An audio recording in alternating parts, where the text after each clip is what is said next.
idú v rýchlom slede. Heidenreichová si už môže odfúknuť a bude to potrebovať, pretože ten program je poriadne nahustený.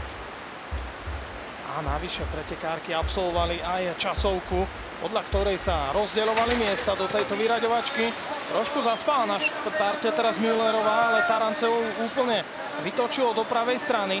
A tak na prvých dvoch pozíciách favorizované Nemky. Tretia zatiaľ Monianová, Kazaška na štvrtej priečke. Dobre sa z toho ešte Blumeová dostala, pretože išli po nej ďalšie dve lode. Trošku lepšej pozícii bola Müllerová, ktorá mala bránu samo pre seba, ale v podstate sa nám to nemení. Po prvej dvojici podspodných brán a dievčatá udržujú svoje poradie.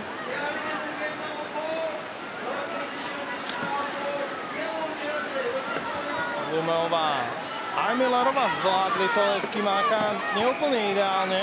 Aj Taranцевá sa tam trošku vytrápila, ale zatiaľ Nemky držia ten náskok. Uvidíme, či tam bude zatiaľ džentlmenská dohoda. Blumeová prudko zatočila doprava a jej tímová kolegyňa Müllerová ide na opačnú bránku, aby si náhodou nezavadzali. Teraz sa Müllerová potrebuje dostať čo najskôr preč a to sa jej podarilo a Taranцеву prinútila k ďalšiemu eskimáku.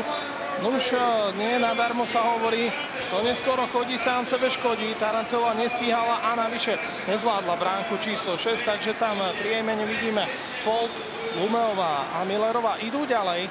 No a v treťom štvrťfinále uvidíme 3 nemecké posádky. Okrem týchto dvoch aj Heidenreichovú a doplní ich Američanka Oltmanová. Tak to bude veľké derby.